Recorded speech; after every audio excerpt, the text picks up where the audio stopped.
Hamilton County voters will soon decide if they want to pay a higher sales tax to fix Cincinnati's Metro bus system. The local Transportation Authority Board moved forward with the sales tax levy in a meeting that wrapped up just a few hours ago. Tonight's vote was 12-1, a victory for public transit advocates who say they've been working toward this day for 3 years. Folks we spoke with tonight feel public opinion is shifting toward more public transit as more people choose to opt out of driving. We weren't having discussions, we didn't have a broad coalition, and so it takes a little time to get there. But I think we've reached that point where so many people are in support in such leadership roles that I'm confident that it will pass this time.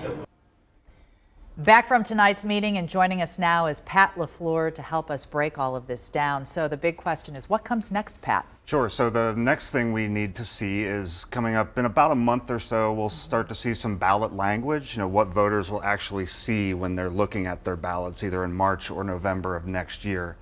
So that's kind of the next step now that the SORTA board has decided to go forward with this 0.8% increase. Now we need to see what the language on the ballot will actually say. Backers of an increase, what are they saying woefully needs to happen with regional bus service? Sure. So over the last 5 years, Metro has measured about a 3 million ride reduction since they've started to have to cut services in certain parts of their system.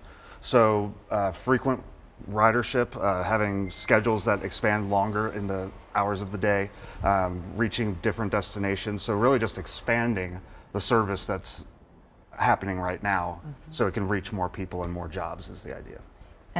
Speaking of that, is this something that has to happen if we want to be a city and a region that expects people to ditch their cars for public transit? Right. Well, so the argument is that there are between 50 and 75,000 jobs that currently are not accessible by Cincinnati Metro bus service. So the hope is that by adding new routes, adding longer hours, that will allow more people the option to, like you said, ditch their keys and choose to ride the bus instead. If you had a crystal ball, what would you say the outcome of this is going to be? Well, in as many decades, the Hamilton County voters have rejected this time and again over the last 40 years. A lot of advocates now are saying this time is different. So why is it different this time?